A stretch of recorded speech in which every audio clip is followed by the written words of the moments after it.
All right, guys, welcome back to the roll-up. Today we have a presentation around ZK coprocessors and the relationship of Brevis and EigenLayer. Welcome to EigenLayer Unlocked, an interactive educational journey through the EigenLayer ecosystem created by technical founders and builders for the entire crypto community. A special thank you to our partners, AltLayer, Polymer, Authentic, Skate, and Lagrange for helping to make this happen. Our goal is to raise the collective knowledge of the EigenLayer AVS ecosystem and unpack the technical designs of the top teams in space. Welcome to EigenLayer Unlocked. All right, guys, welcome back to the roll-up. Today we have a presentation around ZK coprocessors and the relationship of Brevis and EigenLayer. What I'm looking forward to today is to understand why a coprocessor needs to be in AVS, what advantages there are, as well as the security implications. So looking forward to kind of diving into the technicals of what a coprocessor is and then why it makes sense to be in AVS. Welcome, Mo. Really excited to have you here, and let's jump in.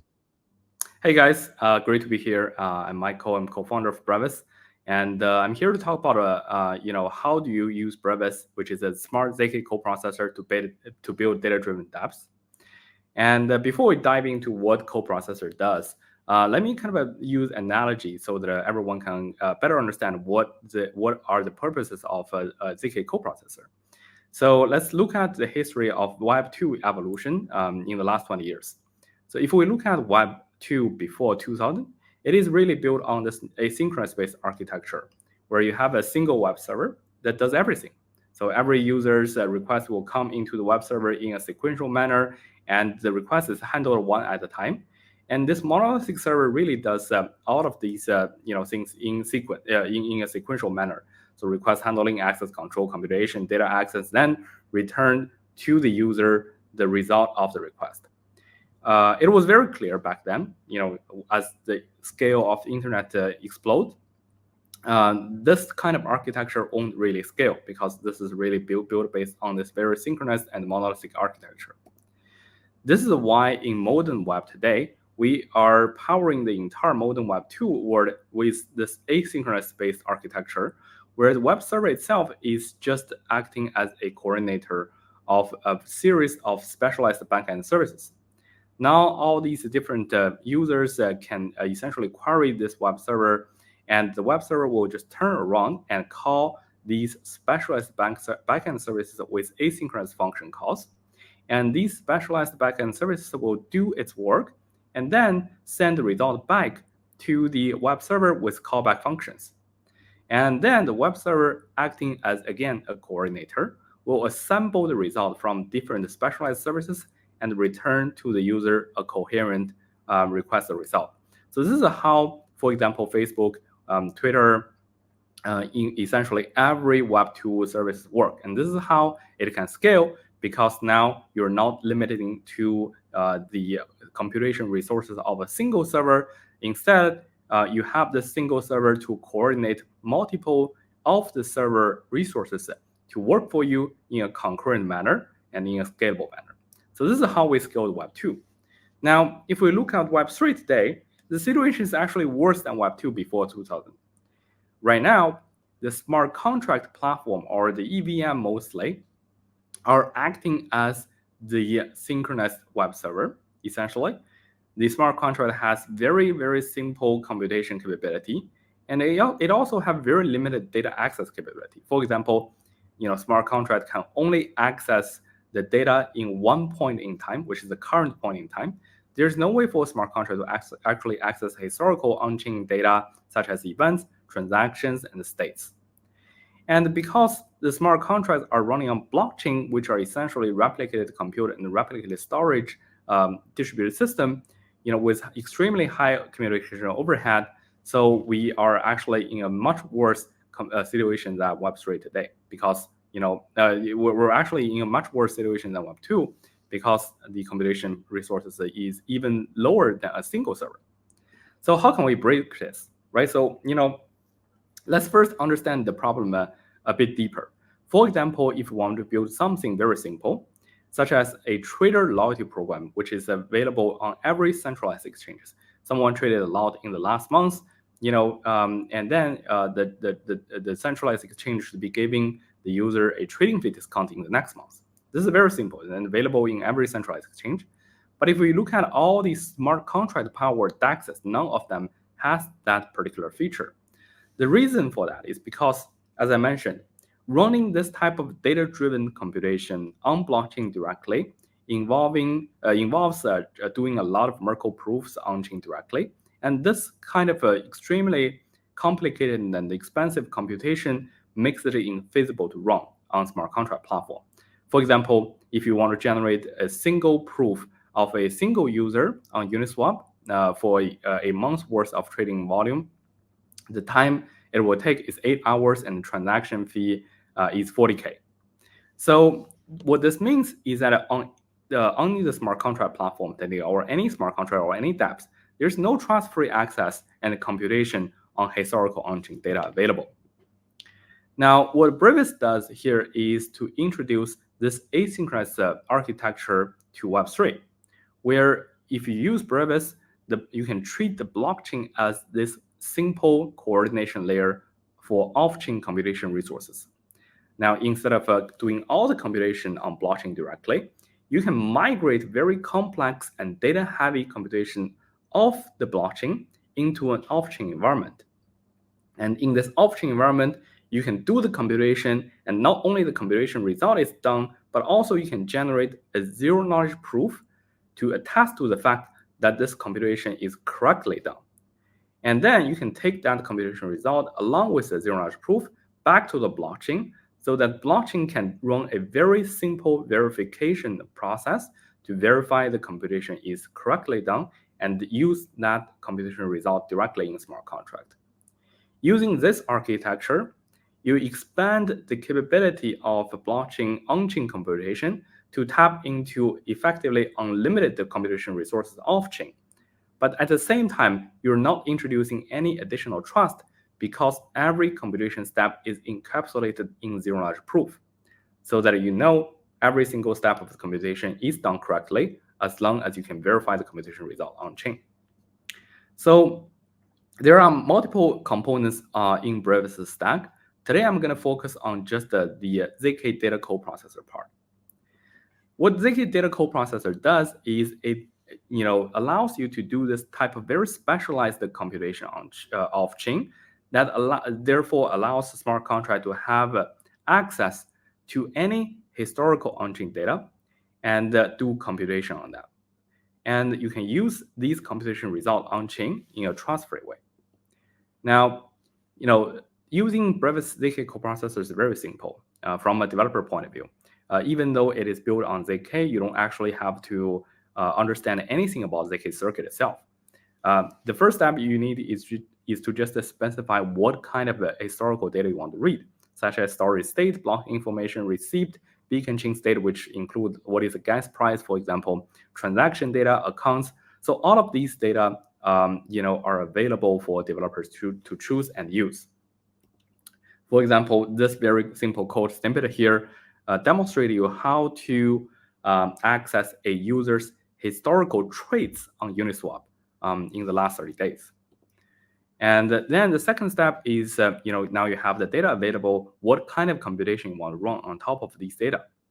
So we provide a very easy to use data stream-based API where you can manipulate the data you get in the first step using very high-level and easy to use APIs such as map, reduce, filter, group by, sort, and zip. And you can calculate things like sum, you can calculate things like average, you can do filtering based on certain criteria, you can merge different data together to construct into complex logics. And of course, we support all the basic logics and arithmetic computation on top of these data. So for example, this 3 lines of code allows you to calculate a user's trading volume on Uniswap in the last 3 months. And then finally, after you compute the result of the computation and also generate a zero-knowledge proof. So note that this generation of the zero-knowledge proof is transparently done by the Brevis prover network. And you can actually use the data and post the data back to the blockchain and allow the smart contract to directly utilize that data in the business logic. So, for example, to build the exact same thing of the DEX trading volume discount feature using Brevis, now, for example, your smart contract will be able to call a kind of a stop contract or a proxy contract on chain for for Brevis to say, oh, I want to get the trading volume for this particular user, and then Brevis will the off-chain component for Brevis will be able to monitor that transaction and monitor that smart contract, and then receive the instruction to do the computation off-chain. The computation will be done off-chain, and then along with the trading volume, a proof will also be posted back to the blockchain for the smart contract to record that trading volume. And for example, we have been running a bunch of hackathons with the Uniswap and also PancakeSwap as well for their V4 architecture. In this particular case, the trading volume can be stored in a V4 based hook contract, which is essentially a plug-in for the DEX. And after that, all future trade for this particular user in the next month will receive a dynamic fee adjustment based on the trading volume of this user in the prior months. So to do this type of computation for a user across millions of transactions on Uniswap, it only costs you $0.2, like 20 cents, and 24 seconds in terms of latency. So Brevis is really production ready and able to be used in production. And in fact, like we actually integrated with many of the top DeFi protocols, and we'll be launching with some very significant features soon. Mo, could I ask you a quick question on the previous slide? Yeah. As you're kind of building this workflow of doing some off-chain compute and then verifying that compute on-chain with a ZK proof, it draws lots of parallels to a ZK rollup where we can push transactions off of a layer 1, call it a layer 2, and then we can verify those transactions back on the L1 with a ZK proof. And so I'm curious, what kind of similarities or differences are there between Brevis's off-chain computation environment and then verifying that with a ZK proof versus like a traditional ZK rollup out there right now, like a Scroll or ZK Sync? This is a great question, right? So I think for ZK rollup, they are a way to do off-chain computation, but it is done in a way that you split the word of you essentially have a fork of the blockchain state, right? So you have your layer 1 blockchain state, then you create a separate parallel word in a layer 2 blockchain, right? So the layer 2 blockchain has its own state, has its own persistent state, and it has its own user, and it's isolated in some way with the layer 1 blockchain. So it is a way to do off-chain computing, but the limitation there is that you still carries a lot of overhead in terms of storage. You still carries a lot of overhead in terms of the EVM, the VM construct, that you are not getting away from that. So the EVM itself and the blockchain itself is still fundamentally limiting how much computation you can run on a rollup. For example, in rollup, you still have the concept of gas fee limit, right? So the reason you have the gas fee limit is because for whatever transaction you post on the layer 2 blockchain, call data or some data availability guarantee still need to be met, and this is where you need to store actually a lot of data about the transactions in a layer 1 blockchain or in a DA solution like EigenDA. But these places, these DA solutions, and these places where you store your data availability guarantees are still limiting in terms of the capacity you can actually put, right? So essentially there's no way you can scale the computation in an infinite way, because in the end of the day, you still need to challenge the computation on chain and still need to be able to store all these data in a safe place. And that is kind of a limiting factor. So layer 2's blockchains are good for use cases where you want to actually split the word into 2 parts, where you have a parallel word, you have the entirely separate DeFi protocol deployed on a different layer 2, and you have a different ecosystem. But what coprocessor here enables is that it enables you to leverage a much more powerful computation resources here, because it doesn't actually split split the state or split the entire word into two parallel words, right? So basically, what coprocessor enables is that it can tap into very powerful off-chain computing resources, and still, after the computing is done, the result will be posted back to the blockchain where it came from. So for rollups, it's not the case, right? So rollups, once you have a rollup, then you have a bunch of users migrated to there, and you have essentially liquidity fragmentation, user fragmentation, application fragmentation.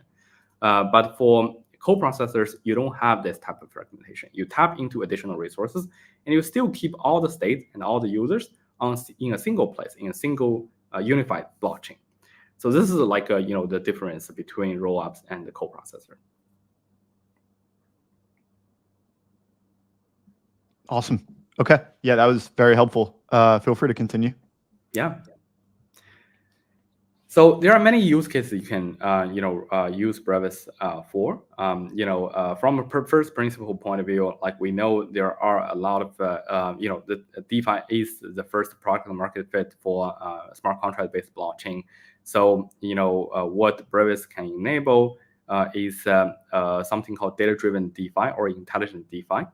So what this means is that basically you can actually dynamically change the DeFi protocol's parameter based on individual users' historical transactions behavior and also the protocol behavior, right? So things like trading volume-based fee discount is one prime example, and also volatility-based fee, right? So if you want to if you want to dynamically adjust the fee to a higher tier to protect from loss versus rebalancing. If the volatility of the market is high, you can do that kind of based on Brevis's proof of historical price volatility. And you can also run new kind of reward and incentive programs for LPs. Today, LPs are receiving farming reward purely based on the time length of their liquidity position deposit. However, that is not optimal for the protocol. We have seen like many evidence on chain. There are these kind of smart LPs who will just like withdraw their liquidity when the market volatility comes. So these smart LPs will receive a lot of a farming reward and incentive in terms of the protocol token, but they're not actually providing helpful liquidity when the market needs it. So instead of doing this type of time-based distribution on an ongoing basis, what we argue and Brevis enables is that you can do this retrospective farming reward distribution based on the LP's actual trading fee contribution to the protocol, right? So you can actually see, okay, this particular LP actually held the ground when the market is volatile and generates a lot of fee for the protocol, and therefore he should be rewarded with more farming reward. So instead of like based on the time length of the deposit. Right, so this way we can actually, encourage and benefit a more decentralized LP structure instead of just like relying on these kind of smart LP to withdraw and deposit liquidity based on the market conditions. Right, so there are also many other consumer-based applications. Gaming is one very big category of this. Right, so if you look at all Web2 games, every single one of them has something called live ops, which is essentially hand-holding the entire user life cycle based on their user profile. If this user is a high-paying user, if this user is a kind of a smaller casual user, the user's experience in the game will be entirely different. But in Web3, every single gamer's experience is more or less the same because the smart contract cannot differentiate it between different user profiles. But with Brevis, you can now generate a trust-free proof of user activity historically, and also based on their like neighboring, kind of essentially neighboring applications or relevant applications behavior, and differentiate the user's experience directly in the smart contract. And there are a lot of other infrastructure use cases, such as if you want to auction out your block space, how do you ensure that the auctioneer is acting truthfully, that it will actually include your block in a certain time limit? And these kind of things will also benefit from Brevis ZK coprocessing power. So now I want to kind of talk about how we actually use and integrate with EigenLayer. right? So in any kind of an off-chain computing space or ZK off-chain computing space, there are two models you can choose. You can choose to use pure ZK, which is like whenever a computation request comes in, you do the computation entirely in ZK. This works fine, but also at the same time, we need to know that this type of model also incurs high cost in certain cases, because zero-knowledge proof, despite its amazing progress in the last several years, still is quite a costly kind of computation process to run.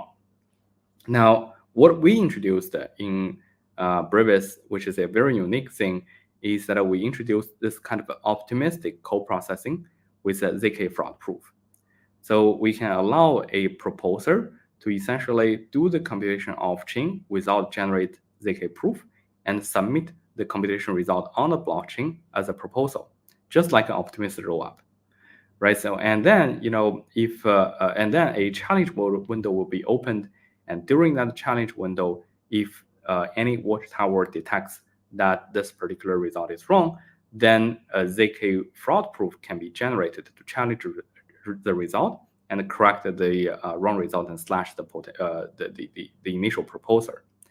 Now the question is like what is the proposer, right? So we can use a centralized entity or like a centralized sequencer as a proposer, but what we feel is actually more reasonable is to essentially provide some level of default security at the proposing stage.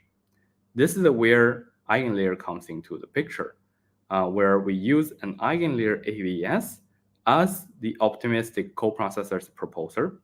So this particular EigenLayer AVS node operators will be able to compute the coprocessing result and off-chain computation result upfront without actually generating ZK proof, and they can submit the result to the blockchain.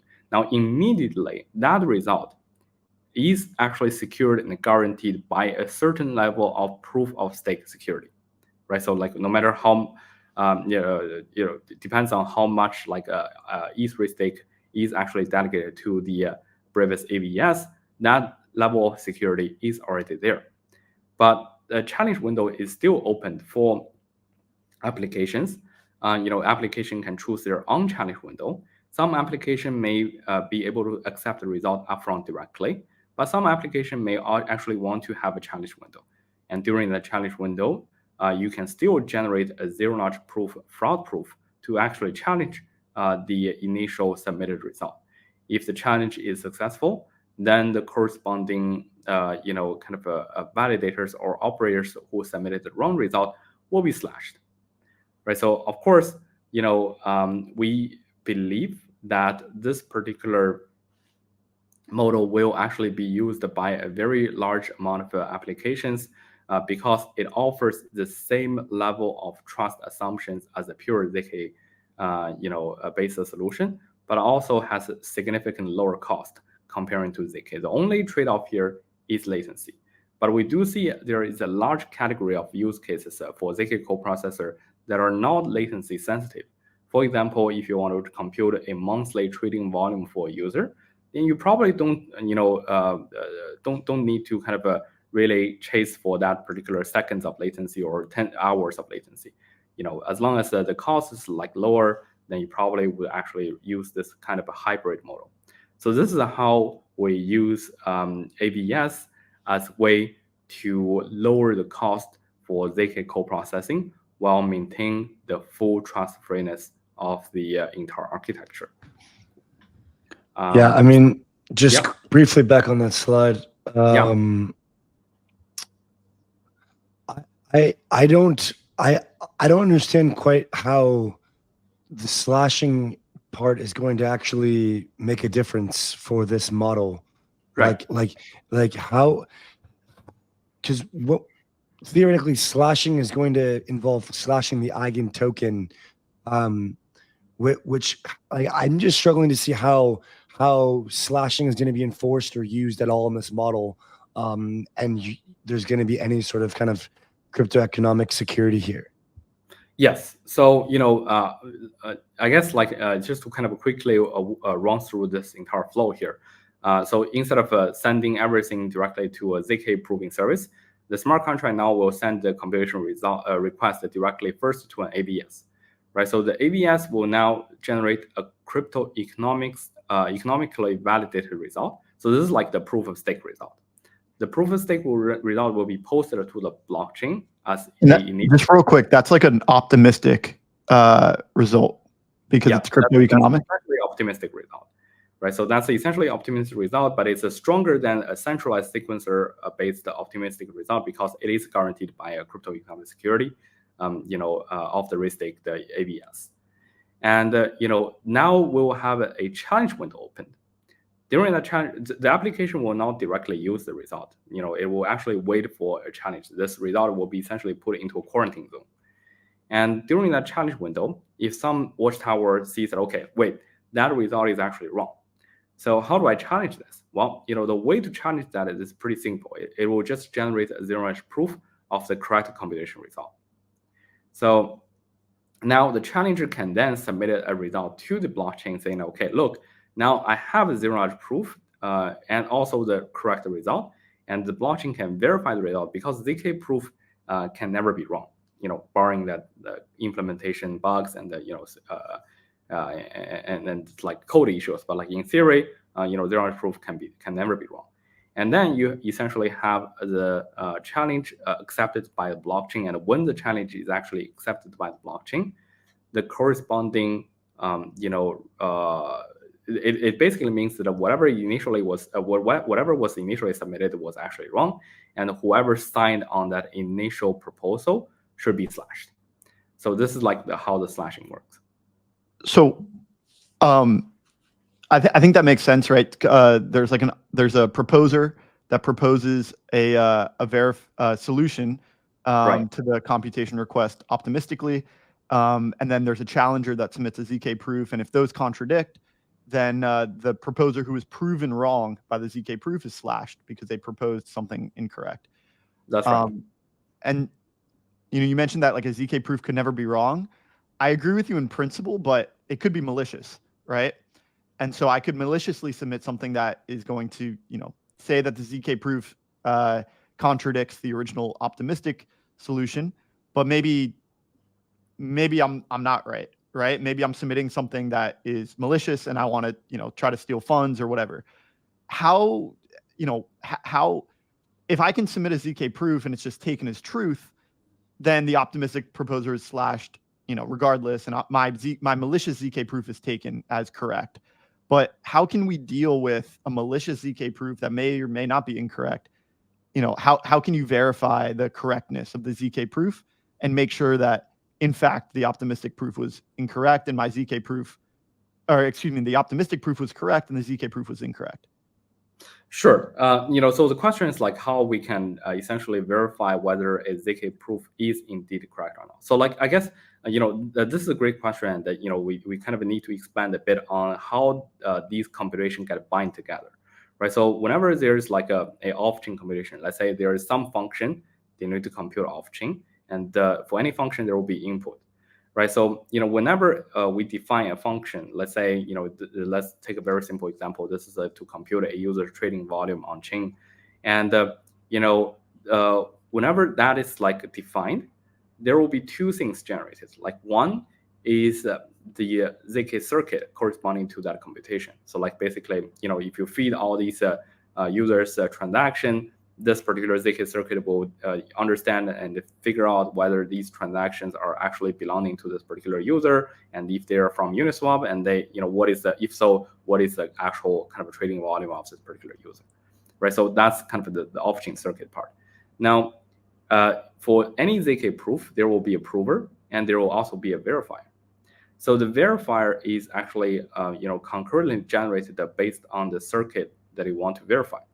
So in this particular case, this verifier will be only able to verify the computation result of the user trading volume. And that verifier contract will be automatically generated and deployed to the blockchain. So essentially, blockchain itself is now becoming the verifier. There is a smart contract that is running the actual verification algorithm and process.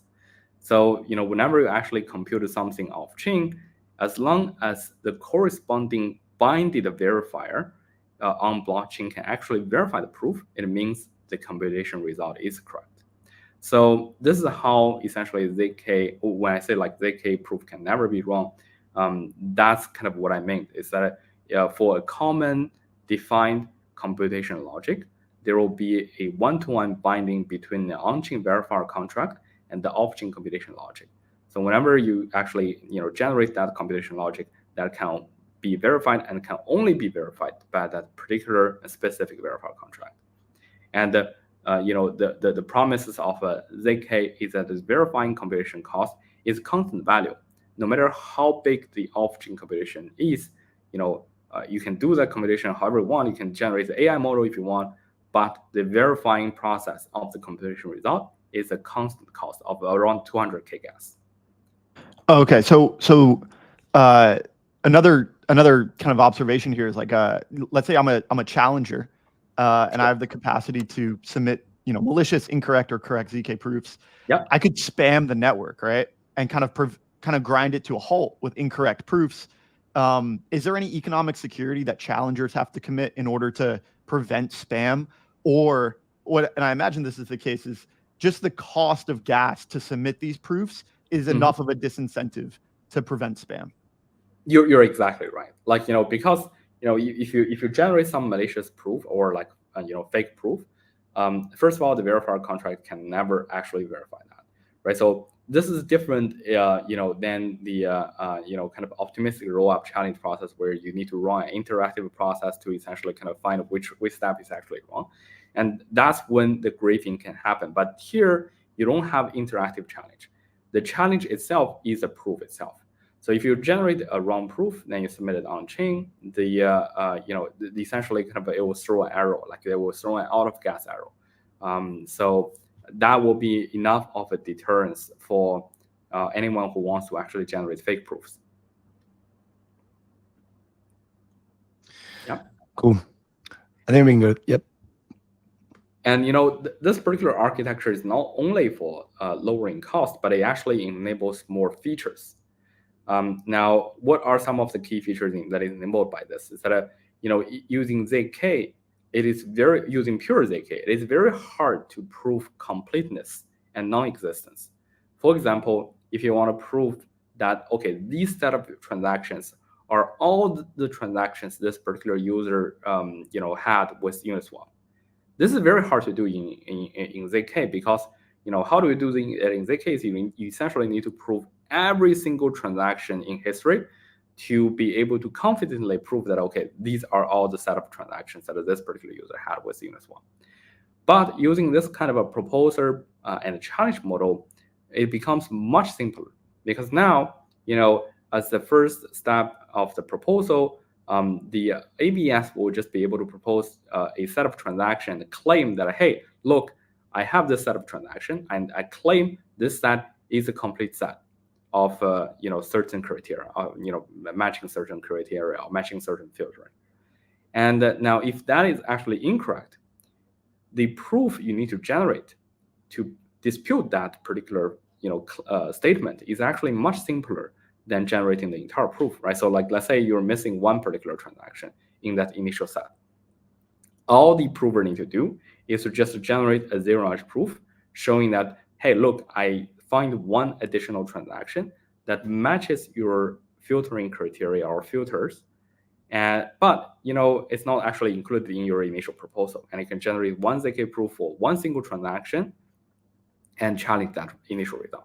So this architecture actually makes a lot of use cases feasible, such as if you want to prove something is a complete set, or similarly, if you want to prove a user never interacted with Uniswap, right? So you can do the same thing. The optimistic proposer can propose and say, look, this particular user never interacted with Uniswap, and if this is wrong, then the challenger can only just generate a single ZK proof with a single transaction to dispute that particular claim.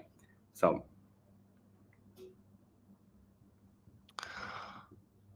got it. Is there one more slide left? Yep. This is the No, last one. that's Okay, that's one. Yeah. So this may be like a silly question, but why do you need to be an AVS? Couldn't you just have your own set of couldn't you just run your own chain and have your own set of consensus in a proof of stake manner that allows you to have the same slashing window? Like, what other advantages come with being an AVS that you couldn't get by running like a Cosmos chain or like your own L1? I understand kind of like the bootstrapping economic security is expensive. But like, I guess like, why do you need to be an AVS, and what demand do you anticipate for kind of people wanting to secure Brevis? Yeah, I mean, this is a great question, right? So like, I think this is not only for us, it's generally apply for it's generally applicable for every AVS.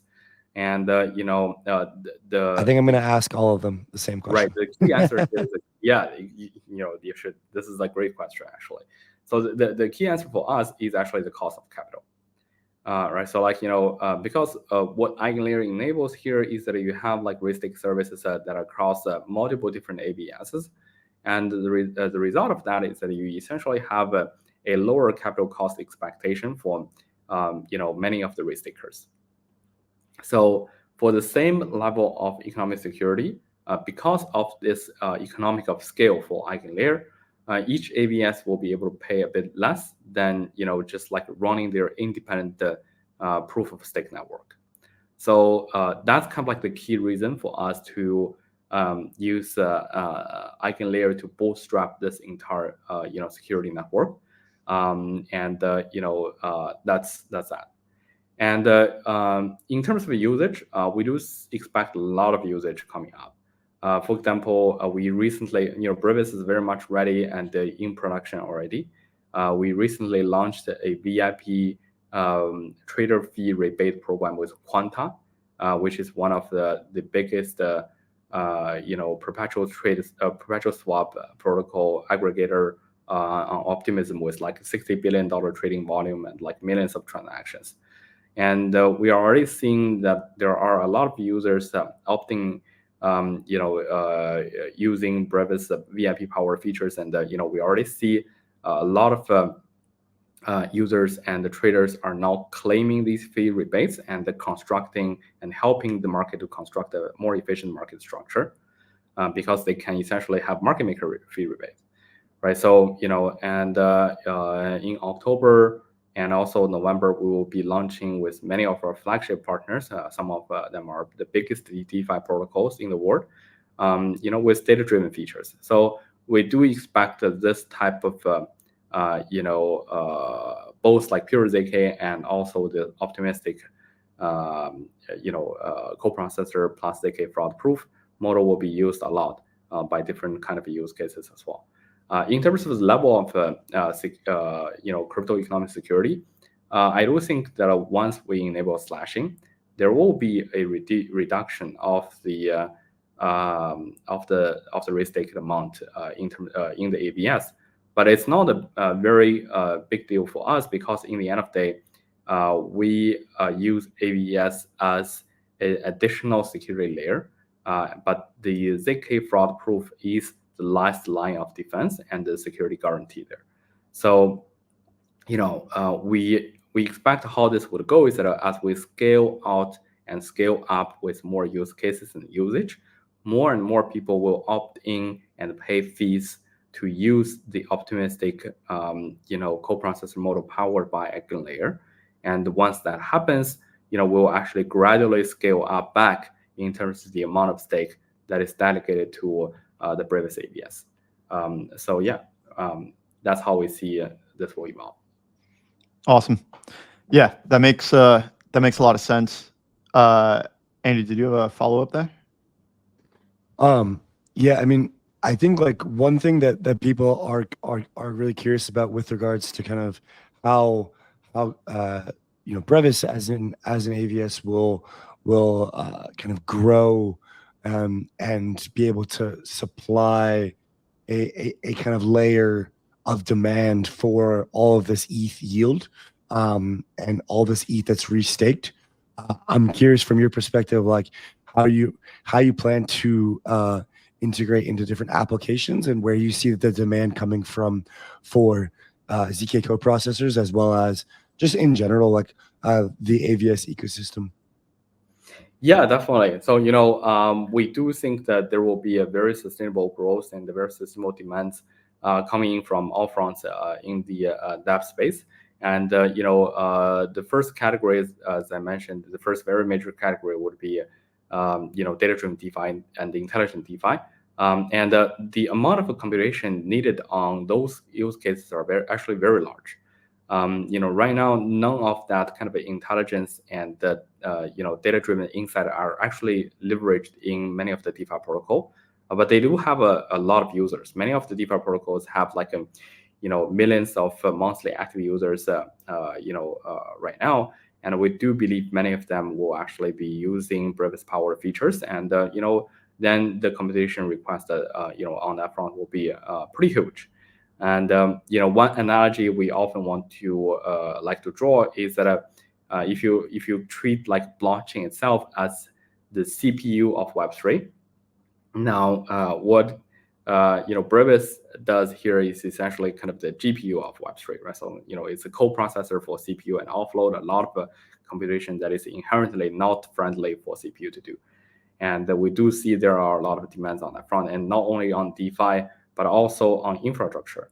So, we do see a lot of kind of these infrastructure projects such as DA solutions that we work with, like folks like Zero Gravity, for example, and also, things like block space trading solutions that are coming up will also leverage Brevis with a very high frequency manner. So yeah, we do see a very strong demand, and I think right now we're at this very interesting point where Brevis is very much production ready. It's just like we have a lot of partners that are currently building features with Brevis, and we'll be launching the next few months. And once we reach that point, I think the entire market and the entire ecosystem will start to realize the power of off-chain verifiable computing. Yep. Perfect. Yeah. I think it makes perfect sense. This is almost like a marketplace for verifiable computation. We have data-driven applications, DeFi applications, data-driven infrastructure projects that are looking to pay for verifiable compute. This is something like AI, I anticipate, is going to continuously transform into verifiable compute, especially as we have agents acting on our behalf. I think we're going to transition a little bit. We're going to transition certain sectors of projects like AI from more centralized cloud compute services over to verifiable compute. And these applications and AI services and beyond are going to have to pay for that computation. They're paying the operators, right? Because the operators are either have a cost to submit a ZK proof, or they have a cost of capital to stake and submit an optimistic proof. And so the operators here are, they have some cost, either cost of capital or cost of generating the proof. And it's important to pay, to incentivize them to stake or generate those proofs. We talked a lot about slashing, but I guess, one question to kind of take us home here is, what are some of the incentives or ways that you intend that the people who are staking in the operators that are submitting these proofs and proposing solutions, what kind of, maybe this is too blunt, but what kind of APY could they expect? Or generally, what is the reward mechanism to incentivize operators to submit these proofs and incentivize stakers to stake in these operators? Yeah, so I think that's also a great question. Basically to estimate the size of the market, long term, right? So if we look at the current, one way to kind of evaluate and estimate the market size is look at the sum of the yield that is currently being generated by the existing capital on these DeFi protocols and how much we can boost that. And that's kind of the additional boost of this yield and the additional boost of the revenue will actually flow, partly will definitely flow into Brevis powered protocols, right? So, just one very, very particular feature of the trading volume-based fee discount, we believe that one single feature on DEXs will actually be able to boost like 20 to 30% of the DEX revenue, very easily, as we have seen this in many of the centralized exchanges, right? So this is why every centralized exchange need to have that, because this is how you actually generate the better market structure for uninformed order flow and kind of essentially harvest more fees from these uninformed order flows. If we can boost that by 20-30%, then what that means is that on that particular feature, we'll be looking at like close to 50 million additional revenue on just the one single exchange. And if we add all that up, it's close to like 200 million revenue easily. So if that will, then it's kind of up to speculation in terms of how much of that revenue will be flowing into the ZK coprocessor or Brevis who provide that kind of services. Then we'll have kind of a baseline of the yield for the capital demands. But I guess one way to kind of look at this entire risk taking sector is that even though every single ABS right now has like a large amount of ETH rate staked into these ABSs, but when the operation, when the steady state is reached, each of the ABS will have like it's not really the amount of capital that determines the yield. It's really the yield that determines the amount of capital that is available for these ABSs, right? So and we believe the same thing will happen to Brevis ABS. When the fee is turned on, initially there will be the corresponding amount of a stake that is that the capital should feel reasonable that they should actually stake into ABS. And this is a free market. It's not that we will enforce and force everyone to stay in Brevis to kind of stake that millions of ETH probably in the beginning. That's not actually needed, which is perfectly fine, because again, for ABS based model, we are using the ABS as the optimistic proposer. And as the use case actually scale up, we will actually naturally see more and more staker join the pack. And in the end of the day, we do see EigenLayer as a very, very good way to source low cost capital for proof of stake system. And this is why we will continue to use EigenLayer for sure. And to actually enable this trade-off playing for developer to choose between pure ZK and also crypto economics plus ZK model. Of course, we'll also continue to offer full ZK model, which many of our developers and the partners are based on today.